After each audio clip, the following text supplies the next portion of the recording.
పచ్చ పచ్చని బెత్లెహేములో చల్ల చల్లని నడిరేలు వెచ్చ వెచ్చంగా అమ్మ ఒడిలో రాజాధిరాజు పవళించెను. జగతిని బ్రోవగా జనులను కావగా దైవ కుమారుడే ఇలా జనించెగా. పచ్చ పచ్చని బెత్లెహేములో చల్ల చల్లని నడిరేలు వెచ్చ వెచ్చంగా అమ్మ ఒడిలో రాజాధిరాజు పవళించెను.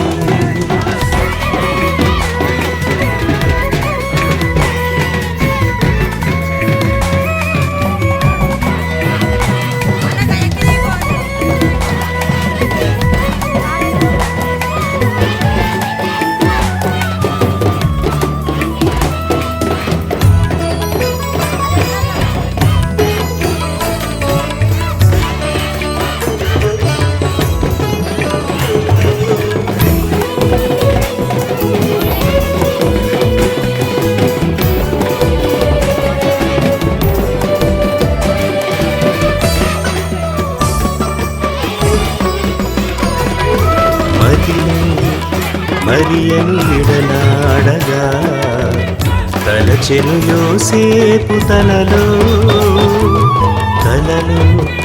దూత పలుకులు వినగా పరిణయమాడెను ఆ కన్యను.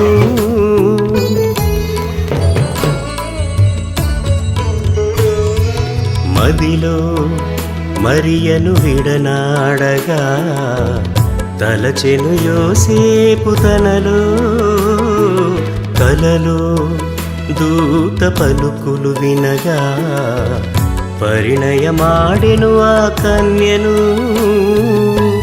పరిశుద్ధాత్మే తాకగా మరియా గర్భము పండగా మహిమాన్వితుడే క్రీస్తుగా మహిలో అవతరించగా పరమున దూతాళి స్తోత్రగీతి పాడగా గొర్రెలు గంతులేయుచుండా గొల్లలు నాట్యమాడుచుండా బడిబడిగా ఒంటేలు కదలిరాగా జ్ఞానులు కాంకలర్పించిరి.